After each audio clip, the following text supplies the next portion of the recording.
Commerce axis economics and marketing test for DFCCIL। देखो भाई DFCCIL की नोटिफिकेशन आ चुकी है, एग्जामिनेशन का शेड्यूल भी आ चुका है।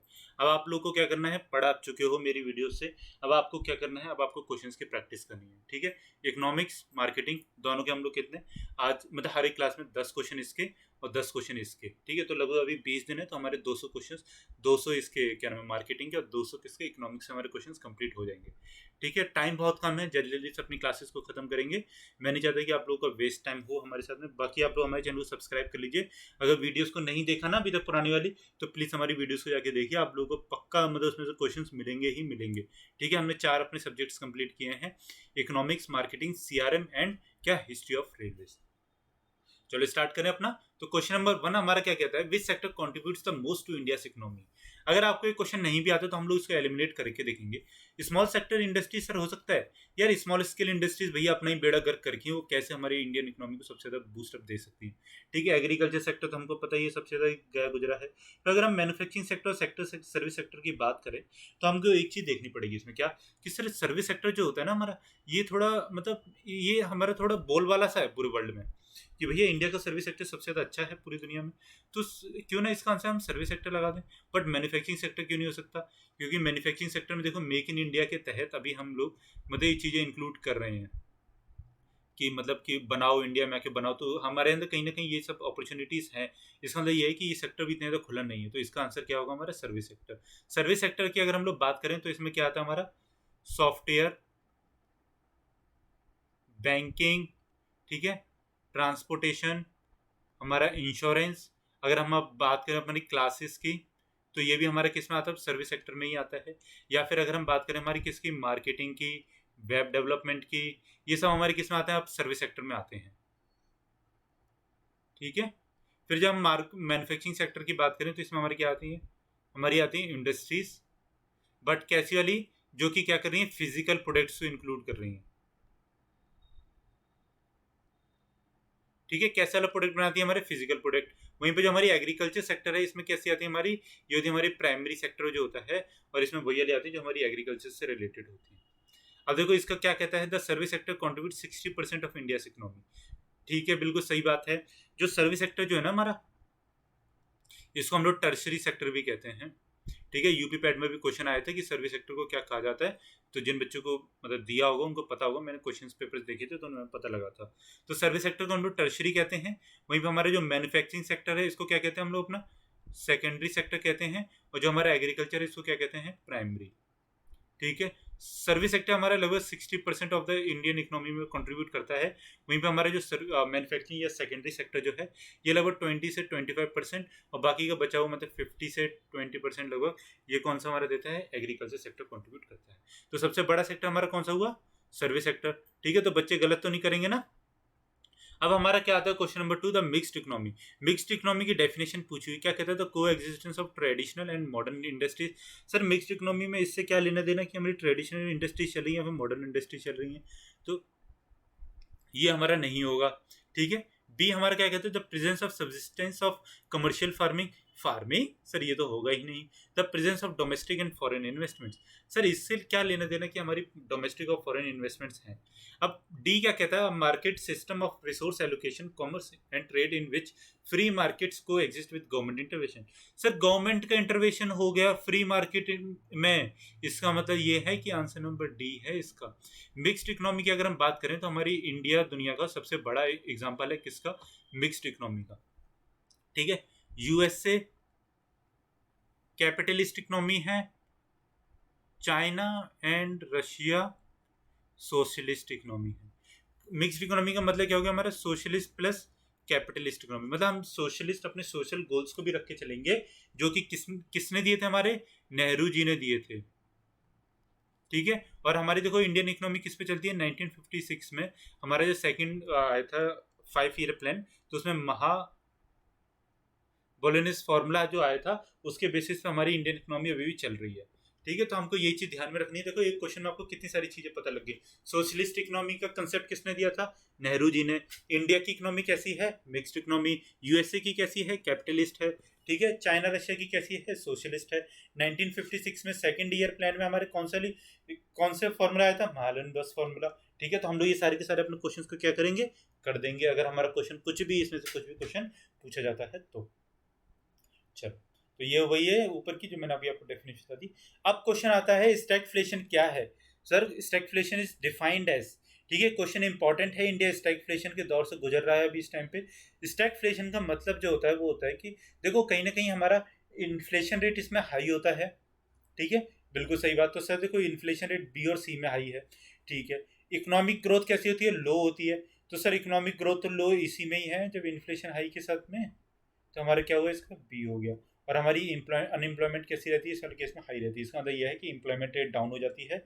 अभी जैसे कि डाटा आई भी थे कि इंडिया की इकोनॉमी मतलब अनएम्प्लॉयमेंट रेट कितना ज़्यादा फॉल कर गया है, ठीक है, इतना ज़्यादा घट गया है, इतना ज़्यादा ये हो गया है। तो ये सब हमारे किस में आते हैं, स्टैगफ्लेशन में आते हैं कि हमारे यहाँ पे इन्फ्लेशन कैसा रहेगा, मतलब इन्फ्लेशन का मतलब क्या होता है, महंगाई दर, महंगाई कैसी रहेगी, हाई। ग्रोथ रेट कैसी रहेगी, जब भाई ऑब्वियस सी बात है कि जब आपके यहाँ पे एम्प्लॉयमेंट लो है तो आपके यहाँ पे ग्रोथ कैसे होगी, मतलब आप लोग ग्रोथ तो कर ही नहीं पाओगे ना, जब डिमांड ही नहीं होगी तो ग्रोथ कैसे करोगे, ठीक है। चलो, stagflation is characterised by slow economic, हाँ इसका ऑप्शन क्या था हमारा, बी था, ठीक है, क्वेश्चन नंबर 3 का। Stagflation is characterised by slow economic growth and relatively high unemployment और इकोनॉमिक स्टैग्नेशन। स्टैग्नेशन का मतलब वहीं पे रुक जाना, ठीक है, उस जगह पे रुक जाना। Which is at the same time accompanied by rising prices, inflation, महंगाई दर। Stagflation can be alternatively defined as a period of inflation combined with a decline in GDP, ठीक है। इसका मतलब कंबाइंड डेक्लाइन इन जीडीपी का मतलब क्या है हमारी, कि हमारी जो इकोनॉमी की जो ग्रोथ रेट है वो कैसी होगी, लो रहेगी। India foreign reserve comprises of, foreign exchange reserve का क्वेश्चन इंपॉर्टेंट है। हाल फिलहाल में इंडिया नए नए रिकॉर्ड तोड़ते जा रहा है अपने फॉरेन एक्सचेंज रिजर्व के, ठीक है। मैंने अभी आपको एक इसमें स्लाइड भी बनाई हुई है, तो उसमें मैंने फॉरेन एक्सचेंज रिजर्व को अच्छे से डिफाइन किया हुआ, आप लोग उसको पढ़ सकते हो इस वाली वीडियो पे जाके, ठीक है। पुरानी है, जब इंडिया ने नया भी रिकॉर्ड बनाया था उसमें डाला था। तो आपको देखो एक चीज़ बतानी कि इंडिया का भी फॉरेन रिजर्व कितना हो गया, बढ़ के नीचे कमेंट में, ठीक है। मैं इस चीज़ का वेट करूंगा आप लोगों का, वरना मैं आपको नेक्स्ट वाली क्लास में जरूर बताऊंगा। अब फॉरेन करेंसी एसिड्स, ठीक है, और gold reserves, special drawing rights, India's reserve position with IMF. Sir special drawing rights क्या होता है, स्पेशल ड्राइंग राइट्स देखो ये ना, हर आईएमएफ जो होता है ना हमको, इंटरनेशनल मॉनेटरी फंड, तो ये क्या करता है ना, ये दुनिया भर में लोगों मतलब छोटी मोटी कंट्री जैसे हम जैसी कंट्रीज को लोन देता है, ठीक है। तो इसके अंदर ना कुछ एक कोटा डिफाइंड होता है कि मतलब किसी भी कंट्री को उसकी जीडीपी के हिसाब से इतना इतना लोन दिया जाएगा। तो इंडिया का भी ऐसे कुछ कोटा डिफाइंड है, तो एसडीआर हमारा वो चीज़ होता है, ठीक है। समझ में आया ना, एसडीआर का क्वेश्चन आ गया कि व्हाट इज एसडीआर, तो आप लोग ये भी कर दोगे।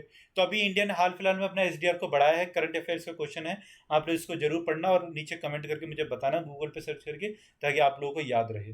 फिर हमारा बी ऑप्शन क्या कहता है, government security. Sir government securities तो इंडिया के अंदर होमलैंड होती है, तो ये इंटरनेशनल फॉरेन रिजर्व कैसे बन गया, तो सर इसको कट करते हैं, तो इसका तो आंसर नंबर बी हमारा कट गया। फिर इसमें क्या आता है, सिर्फ सर एसडीआर आया, India reserve position with IMF नहीं आया, तो सर इसको भी काटते हैं। इसमें क्या हमारा बॉन्ड्स ऑफ डिफरेंट कंट्रीज आया, sir bonds of different countries तो कहीं ना कहीं उसके लिए एसेट या फिर लाइबिलिटी हो सकती है, उसकी कोई रिजर्व नहीं हो सकता। तो हमारा इसका क्या हुआ, हमारे इसका आंसर नंबर ए हुआ, ठीक है। चलो क्वेश्चन नंबर 5 देखें। देखो multi dimensional poverty index important है, हाल फिलहाल में चल भी रहा है, मतलब देखोगे आप तो करंट अफेयर्स का क्वेश्चन बन सकता है इस पर कि एमपीआई किस किस ने बनाया या फिर कौन इसको लेके आया है, ठीक है। तो एमपीआई देखो क्या है, मल्टी डायमेंशनल पॉवर्टी इंडेक्स है, इसमें होलसम एक मतलब पूरी पूरी बड़ी अप्रोच रख के किसको, पॉवर्टी इंडेक्स को कवर किया गया है। तो हमारे फर्स्ट जो है ये होता है ईयर्स ऑफ स्कूलिंग, बिल्कुल सही बात सर, पॉवर्टी में हमेशा ईयर ऑफ स्कूलिंग क्या किया इंक्लूड होना चाहिए। एसेट्स हमारे कि किसी भी पर्सन के पास में कितने एसेट्स हैं वो चीज़। चाइल्ड मोर्टेलिटी की सर पर 1000 पे कितने बच्चे मरते हैं, ठीक है।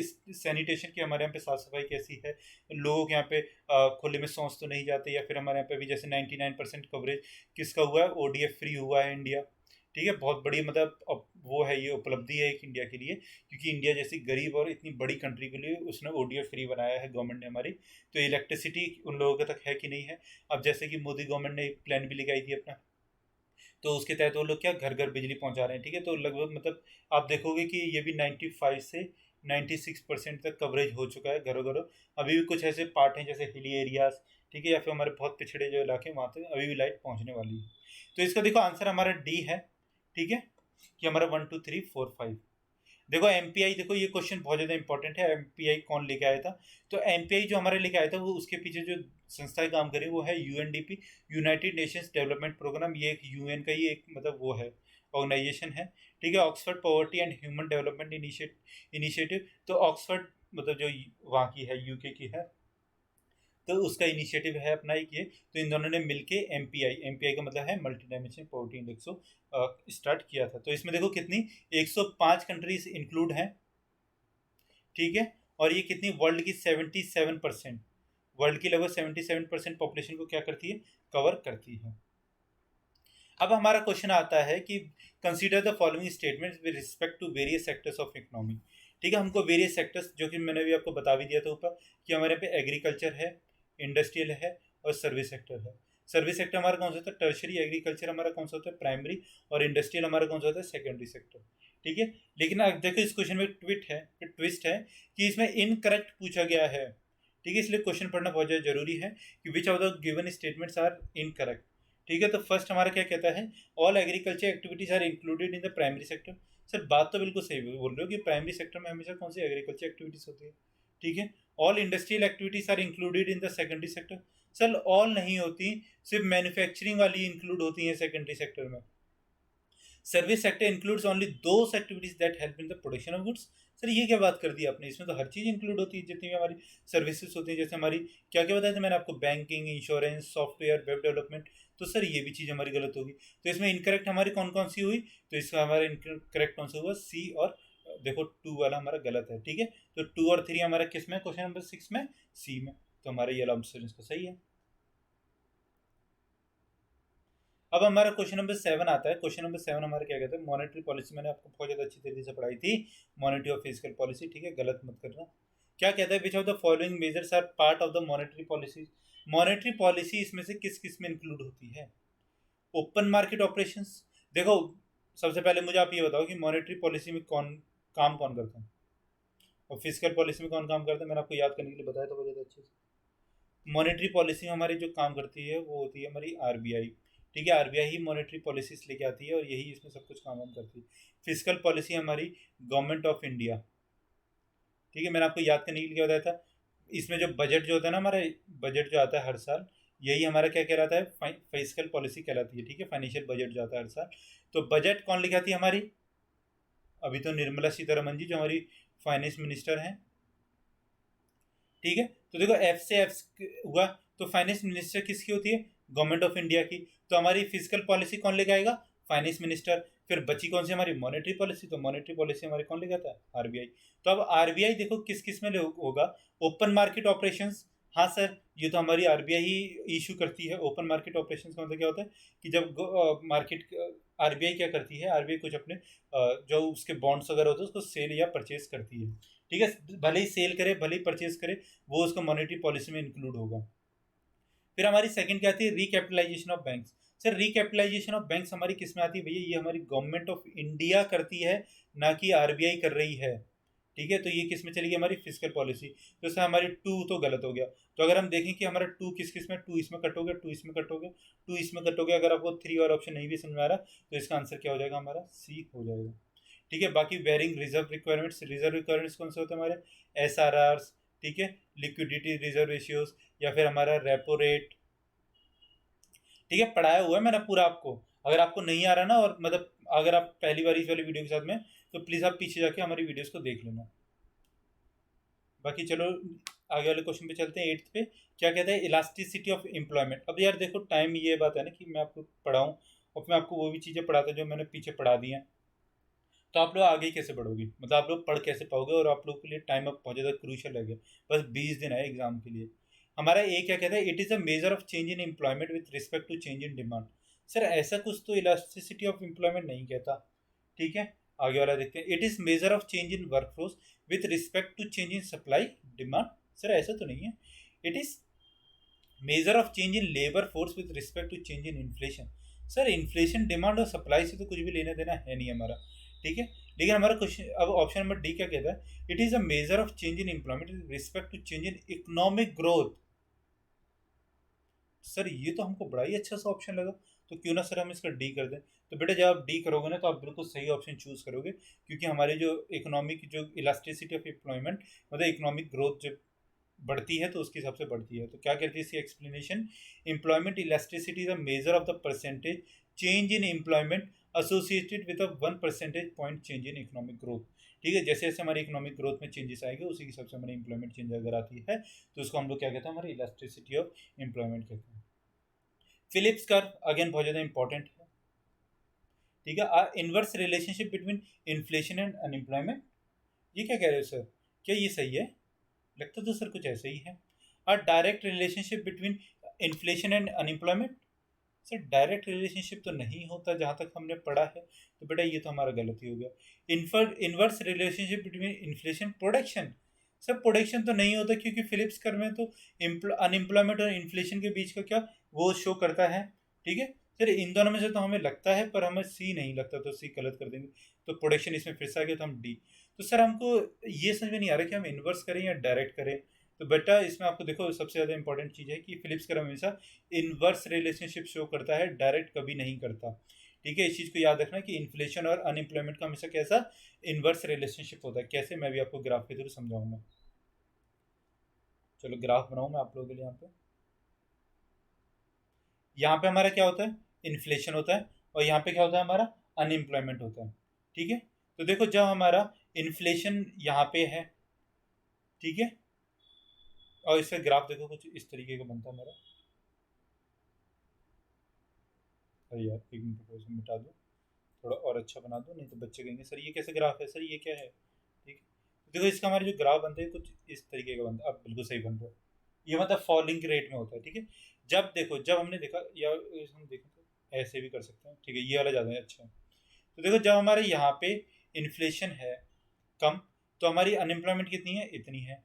बट जब हमारे इन्फ्लेशन जैसे जैसे बढ़ता जा रहा है तो हमारी अनएम्प्लॉयमेंट क्या होती जा रही है, घटती जा रही है। अरे सर ये क्यों हो रहा है, क्योंकि यार देखो जब हमारी क्या होता है कि जब हम इन्फ्लेशन कैसे बढ़ता है, मैंने आपको क्वेश्चन करवाया हुआ है, ये मतलब पढ़ाया हुआ है। इन्फ्लेशन और जब एम्प्लॉयमेंट रेट हाई रहेगी तो हमारा इन्फ्लेशन क्या होगा, ऑटोमेटिकली इंक्रीज कर जाता है। क्योंकि मार्केट में क्या होता है, जब जॉब होती है तो क्या होता है, मनी सप्लाई होती है। मतलब देखो एक जॉब होती है तो क्या होगा, मनी सप्लाई बढ़ेगी। ठीक है, जब मनी सप्लाई बढ़ेगी तो उससे क्या होगा, हमारा मनी सप्लाई बढ़ने से क्या होगा, डिमांड इंक्रीज होगी। जब डिमांड इंक्रीज होगी तो क्या होगा, फैक्ट्री में मैन्युफैक्चरिंग बढ़ेगी, और जब मैन्युफैक्चरिंग बढ़ेगी तो लेबर की जरूरत पड़ेगी, और जब लेबर की जरूरत पड़ेगी तो क्या होगी, अगेन एम्प्लॉयमेंट जनरेट होगी और अगेन मनी सप्लाई बढ़ेगा। ठीक है, तो इससे क्या होता है, हमारा इन्फ्लेशन बढ़ता जाता है। ठीक है, समझ में आया। क्वेश्चन नंबर 10 हमारा क्या कहता है, which of the following is responsible for bringing out the reports on national income per capita income in India. ठीक है, तो ये हमारा इंपॉर्टेंट है, इसको हम लोग डायरेक्ट ही कर दें, क्या हमारा minister of statistics and programme implementation. चलो अब हम किस पे चलते हैं, अपने मार्केटिंग के क्वेश्चंस पे। 10 क्वेश्चंस किसके करेंगे, मार्केटिंग के। तो जल्दी जल्दी से करेंगे अब, ठीक है, क्योंकि टाइम वीडियो बहुत ज़्यादा बड़ी नहीं करनी, आप लोग को भी कम टाइम लगे। Which marketing concept focuses on promotion techniques, मैंने आपको पढ़ाया हुआ है सोशलिस्टिक। नहीं सर, सोशलिस्टिक तो अभी नई वाली है जो सारा का सारा किस पे काम करती है, मतलब एक होलिस्टिक अप्रोच लेके चलती है। फिर क्या होता है हमारा मार्केटिंग कंसेप्ट, मार्केटिंग में क्या होता है हमारा, मार्केटिंग में सर हमारा आता है जो कि हम मार्केट पे कंसेप्ट वो करते हैं। ठीक है, फिर क्या आता है हमारा प्रोडक्ट, प्रोडक्ट पे हम लोग प्रोडक्ट लेते हैं, और प्रमोशन टेक्निक्स हमारी किसमें, सेलिंग में आती है। तो इसका आंसर क्या होगा हमारा, सी। क्वेश्चन नंबर 2 क्या कहता है हमारा, which of the following is not correct with respect to selling and marketing, इनमें से कौन सा करेक्ट नहीं है, किसके रिस्पेक्ट से, सेलिंग एंड मार्केटिंग के रिस्पेक्ट से। ठीक है, तो ए है, ए होगा हमारा क्या, selling stresses the needs of the seller, where is marketing stress on needs of wants of buyers. क्या सर ये चीज़ सही है, हाँ बेटा ये तो बिल्कुल सही है। फिर हमारा बी क्या कहता है, selling views the customer as the last very purpose. हाँ सर ये तो मुझे बिल्कुल सही लगता है। In business whereas marketing views the customer as the link of the business. सही बात सर, ये भी हमें सही लगता है, ये मैंने आपको पढ़ाया हुआ है ना, उसमें वही वाला क्वेश्चन है। ठीक है, सी क्या कहता है हमारा, selling emphasises on the product only where is marketing is consumer needs and wants. Sir ये भी हमें सही लगता है। ठीक है, लेकिन ये बेटा गलत है। क्यों, selling emphasising on the product only where market is consumer needs and wants. हाँ, फिर हमारा क्या आता है, डी क्या आता है हमारा, selling is wider concept as compare to marketing. ठीक है, तो ये देखो इसमें हमारा डी गलत है, सी हमारा सही है, डी गलत है। क्योंकि सेलिंग जो है हमारा ये कैसा होता है, हमारे से स्मॉलर कंसेप्ट होता है, और मार्केटिंग जो है ये कैसा हमारा वाइडर कंसेप्ट है। ठीक है, मैंने आपको बताया था selling is a part of marketing, marketing is wider concept as compare to selling. अब क्या आता है, ये कौन सा था हमारा क्वेश्चन नंबर 2 था, ठीक है। क्वेश्चन नंबर 2 का कौन सा आंसर डी था। अब क्या आता है हमारा क्वेश्चन नंबर 3 आता है, which of the following is the correct process of the marketing management process. Marketing management process की करेक्ट प्रोसेस क्या है। तो देखो बेटा, जब ये प्रोसेस कभी भी स्टार्ट होती है ना, तो वो किससे स्टार्ट होती है हमेशा, हमारी किसी भी एक पर्पज से, मतलब किसी भी चीज को कहेंगे हम कि एक प्लानिंग से या फिर किसी भी चीज को डेवलप करने से। तो जब हम देखते हैं इसमें, तो हमारा डेवलपिंग प्रोसेस किस में आता है,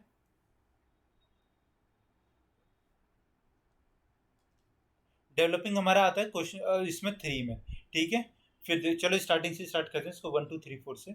implementing and controlling. Sir implementing तो हमारी सबसे लास्ट प्रोसेस हो गई, ठीक है। तो लास्ट प्रोसेस हमारी किस किस में, सी और डी में, ठीक है। तो जो सी और डी में है, तो अब हमको पता लगे कि हमारा ए और बी तो नहीं होगा, ठीक है। फोर्थ हमारा क्या कहते हैं, एनालाइजिंग द मार्केटिंग अपॉर्चुनिटीज।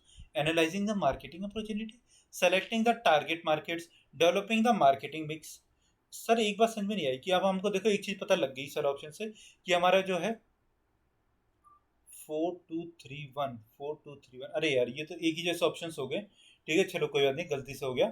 लेकिन इसका जो आंसर होगा वो क्या हमारा डी होगा, ठीक है। डी या सी जो भी कोई आप लोग लगा लो, 4 2 3 1, ये चलो कोई बात नहीं, मिस्टेक है, ठीक है। तो आप लोग इसको क्या करना, काट करके, मतलब आप काट करके क्या, तो आप लोग इसकी ये प्रोसेस लिख लेना, 4 2 3 1 जो नीचे मैं आपको बता रहा हूँ।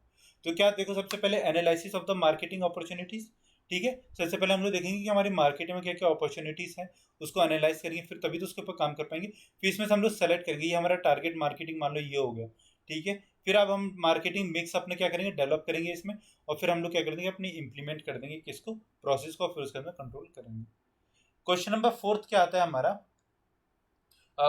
इसका मार्केटिंग का, कि the competitors consumers intermediaries come under which environment of the marketing, ठीक है। अब देखो मैंने आपको पढ़ाया था मार्केटिंग, माइक्रो एंड कैसा हमारा मैक्रो इन्वायरमेंट, ठीक है। तो माइक्रो और मैक्रो इन्वायरमेंट देखो, कॉम्पिटिटिव माइक्रो कौन सा इन्वायरमेंट था हमारा, जो कि ये बताता है कि हमारा वैसा मार्केट जिसको हम कंट्रोल कर सके। तो हमारे कॉम्पिटिटर्स, कंज्यूमर्स, इंटरमीडिएटरीज, इनको कहीं ना कहीं हम कंट्रोल कर सकते हैं। वहीं पे हमारा मैक्रो इन्वायरमेंट कौन सा था, जिसको हम लोग कंट्रोल नहीं कर सकते, तो इसको हटा देते हैं। डेमोग्राफिक तो ये होता नहीं, डेमोग्राफिक का मतलब पॉपुलेशन, तो पॉपुलेशन तो ये आता नहीं। पॉलिटिकल एंड लीगल, ये दोनों किसके पार्ट हैं, ये दोनों कहीं ना कहीं मैक्रो इकोनॉमिक के पार्ट हैं, ठीक है। तो माइक्रो इकोनॉमिक के हमारे कौन से होते हैं, हमारे कॉम्पिटिटर्स, कंज्यूमर्स और इंटरमीडिएटरीज। अब क्या आता है हमारा क्वेश्चन नंबर 5 जो आता है मार्केटिंग का, वो हमारा कहता है which of the following are the components of the marketing information system. Marketing information system के इनमें से कंपोनेंट्स कौन से हैं। इंटरनल रिपोर्टिंग सिस्टम, हाँ सर, इससे हमको क्योंकि मार्केटिंग की क्या मिलती है, नॉलेज मिलती है कि हमारे मार्केट में क्या चीज़ चल रही है, हम कैसे अपने वो टेक्निक्स कर सकते हैं, किससे हमको ज़्यादा प्रॉफिट हो सकता है, ठीक है। फिर हमारा क्या आता है कि मार्केटिंग इंटेलिजेंस सिस्टम, हाँ सर, इससे भी मिलती है हमको तो नॉलेज। एनालिटिकल मार्केटिंग सिस्टम, हाँ सर, मार्केटिंग रिसर्च सिस्टम, ठीक है। तो ये सारे के सारे हमारे क्या करते हैं, चारों के चारों इसमें इंक्लूड होते हैं। तो हमारा 5th का आंसर क्या है, 1 2 3 4, मतलब इसका आंसर क्या है, D. The components of the marketing information system, इसको नोट डाउन कर लो। Internal reporting system, marketing intelligence systems, या फिर हमारा एनालिटिकल, और फिर हमारा मार्केटिंग रिसर्च सिस्टम, ठीक है। बढ़िया बढ़िया क्वेश्चन है ना, कोई भी ऐसे क्वेश्चन नहीं है, मैंने देखो जानबूझ के क्वेश्चन हार्ड डाले ताकि आप लोग इसको पढ़ो, और आपको ऐसा ना लगे कि यार जब पेपर क्वेश्चन पेपर में कहीं अगर हार्ड पेपर आ गया, तो आप लोग मतलब प्रिपेयर करो वर्स्ट सिचुएशन के लिए, हार्ड पेपर्स के लिए, ठीक है। इजी मत सोच के जाओ कुछ भी, क्योंकि इजी छोड़ के सोच के गए, हार्ड आ गया तो आप लोगों को बहुत ज़्यादा दुख होगा, ठीक है। मैं चाहता नहीं कि ऐसा हो। तो 6th क्वेश्चन हमारा क्या कहता है कि which of the following elements can be use to make an effective marketing information system. Marketing information system को हम लोग इफेक्टिव कैसे बना सकते हैं। तो क्वेश्चन हमारा 1 क्या है, इफिशिएंट एंड रिलायबल सिस्टम, हाँ सर बना सकते हैं इससे। Proper linkages among components of marketing information system, हाँ सर ये भी बड़ी अच्छी चीज़ है। Determining procedure for information utilisation, हाँ sir. Stabilising data collection sources, हाँ सर। 1 2 3 4, तो इसका आंसर क्या होगा, हमारा ए होगा। क्योंकि देखो इसमें हमारा क्या है कि हम इफेक्टिव मार्केटिंग इंफॉर्मेशन सिस्टम में ये सारी की सारी कहीं ना कहीं हमारी चीज़ें इंक्लूड होती है। कैसे कि हम स्टेबलाइज करें, कैसे अपना डाटा कलेक्शन सोर्सेज को, कि हम जितना ज़्यादा डाटा कलेक्ट कर पाएंगे उतना तो हमारा मतलब मार्केट में रीच बढ़ेगी, और हम लोग चीज़ों पे एनालाइज कर पाएंगे, ठीक है। फिर हमारा प्रोसीजर फॉर इंफॉर्मेशन यूटिलाइजेशन, और हमारी क्या मार्केटिंग इंफॉर्मेशन सिस्टम। चलो तो हमारा 1 2 3 4 हो इसमें। अब हमारा क्या आता है क्वेश्चन नंबर 7। ये क्वेश्चन मैंने आपको बार बार बोला था कि इंपॉर्टेंट है, आप लोग इसको याद करना, कि which of the following is not a phase of the buyer behaviour process. Buyer behaviour process में कौन सा फेस नहीं है? एक्विजिशन फेज, हाँ सर एक्विजिशन फेज तो होता है। कंजप्शन फेज, हाँ सर ये भी होता है। डिस्पोजिशन फेज ये भी होता है। बायर बिहेवियर प्रोसेस में सिर्फ और सिर्फ 3 ही फेज होते हैं, ठीक है। तो हमारा कौन सा बचता है? देखो एक्विजिशन फेज हम खरीदते हैं, कंजप्शन फेज हम उसको खाते हैं, और डिस्पोजिशन फेज कि हम उसको मतलब एक फीडबैक टाइप का कि भैया आपको चीज़ अच्छी लगी तो आपने अपने लोगों को ही बताया कि आप उस वाली दुकान पर आके खा सकते हैं। तो हमारा इसका 7th का आंसर डी सही है, मतलब कि डी नहीं है उसका फेज, बट ये हमको आंसर टिक करना था। So there are only 3 phases of the buyer behavior process: acquisition, consumption and disposition. अब क्वेश्चन नंबर 8 आता है बायर्स ब्लैक बॉक्स, ठीक है। अच्छा क्वेश्चन है कि बायर का ब्लैक बॉक्स इनमें से इंक्लूड नहीं होता क्या चीज, तो इसका आंसर हमारा क्या होगा? ब्रांड चॉइस, हाँ सर ये तो इंक्लूड होती है। Buyers characteristics, buyers characteristic, sir ये मुझे लगता नहीं कि ये चीज इंक्लूड होती है, तो चलो इसको भी स्टैंड ऑफ में रख देते हैं। परचेज टाइमिंग, सर ये भी नहीं होती। बायर डिसीजन प्रोसेस, सर मुझे 1 और 4 तो लग रहे हैं, तो क्या ये दोनों इंक्लूड होंगे? नहीं, ब्रांड चॉइसेस में इंक्लूड नहीं होती बेटा, ठीक है। हमेशा क्या चीज इंक्लूड होगी हमारी? बायर्स कैरेक्टरिस्टिक एंड हमारे क्या? बायर्स डिसीजन प्रोसेस, ठीक है। Buyers buyers buyers black box के लिए।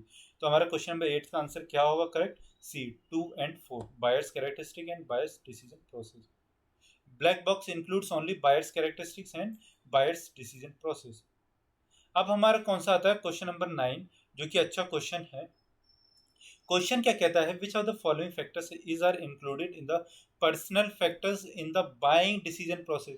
पर्सनल फैक्टर्स बोला हुआ है, ठीक है। मैंने आपको पढ़ाया हुआ है, अगर आपको याद नहीं आ रहा तो वीडियो को जाके जरूर देखना, फैक्टर्स वाली क्वेश्चन हमारी, ठीक है। तो मोटिवेशन, मोटिवेशन नहीं है। फैमिली, फैमिली नहीं है। कल्चर नहीं है। लाइफ साइकिल स्टेज, सर ये भी नहीं है। तो इसका ऑप्शन क्या है? इसका आंसर है नन ऑफ दिस। हालांकि इसकी एक्सप्लेनेशन देख लेते हैं। Personal sectors in the buying process are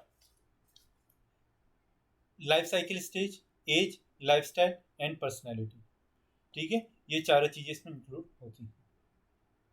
चलो अब हमारा कौन सा आता है? क्वेश्चन नंबर 10 आता है। As per the Freudian theory, the part of the personality that reflects society moral and ethical codes of conduct is called the, देखो थ्योरीज इसमें मार्केटिंग में इंक्लूड होती है, तो इसको हम लोग कहते हैं हमारी सुपर ईगो। तो सुपर ईगो हमारा क्या कहता है? सुपर ईगो क्या कहते हैं? फ्लूडेशन थ्योरी के according the part of the personality that reflect societies moral and ethical codes of conduct, ठीक है, is called the super ego, ठीक है। अब देखो हमारे कितने क्वेश्चंस हुए आज? 20 क्वेश्चंस हुए। मतलब अगर अभी भी हमारे पास में कितने 20 दिन है, अगर आप हमारे वीडियो के साथ में इस तरीके से जुड़े रहोगे और हमारे चैनल के साथ में इसी तरीके से मतलब वीडियोस को देखते रहोगे, ठीक है, तो ही मैं पढ़ाऊंगा। अगर आप लोग हमारे चैनल को सब्सक्राइब नहीं कर रहे हो और वीडियोस को नहीं देख रहे तो भैया मैं पढ़ाना छोड़ दूंगा, ठीक है, क्योंकि बहुत ज़्यादा मेहनत लगती है और आप लोग करते नहीं हो फिर, ठीक है। चलो क्या करते हैं, अपनी वीडियो को ख़त्म करते हैं। कल मिलेंगे अपने और क्वेश्चन के साथ में। कल तो हालांकि संडे है, तो कल हो सकता है कि ऑफ रखें, तो मंडे से अपनी क्लास को फिर से डालेंगे, ठीक है। अगर आप हमारे चैनल पर नए हैं, पहली बार जुड़े, तो प्लीज़ हमारे चैनल को सब्सक्राइब कीजिए, हमारी वीडियोस को लाइक कीजिए, दूसरे बच्चे से शेयर कीजिए। बताइए कॉमर्स एक्सिस आप लोगों को पूरा पूरा एक बैच भी दिया, ठीक है। अगर आपने अभी तक पढ़ा भी नहीं है, मतलब कोई बात नहीं, ठीक है, तो हमारी कितनी लगभग 40 वीडियोस हैं, ठीक है। एक दिन में भी अगर आप 3-3 वीडियोस भी देखोगे ना, मतलब 1.5 घंटे की, ठीक है, तो आपको उसमें काम हो जाएगा। और आधा घंटा इसमें दे दोगे तो कितना ज़्यादा ज़्यादा आपको 4 घंटे देने हैं इसके लिए। आज 2 घंटे, 2-2.5 घंटे अगर दे दोगे तो भी आपका काम हो जाएगा इसमें, ठीक है। सिलेक्शन पक्का है, 100% सिलेक्शन मिलेगा DFCCL में। चलो मिलते हैं कल अपनी नेक्स्ट वीडियो के साथ में। Thank you so much for watching this video.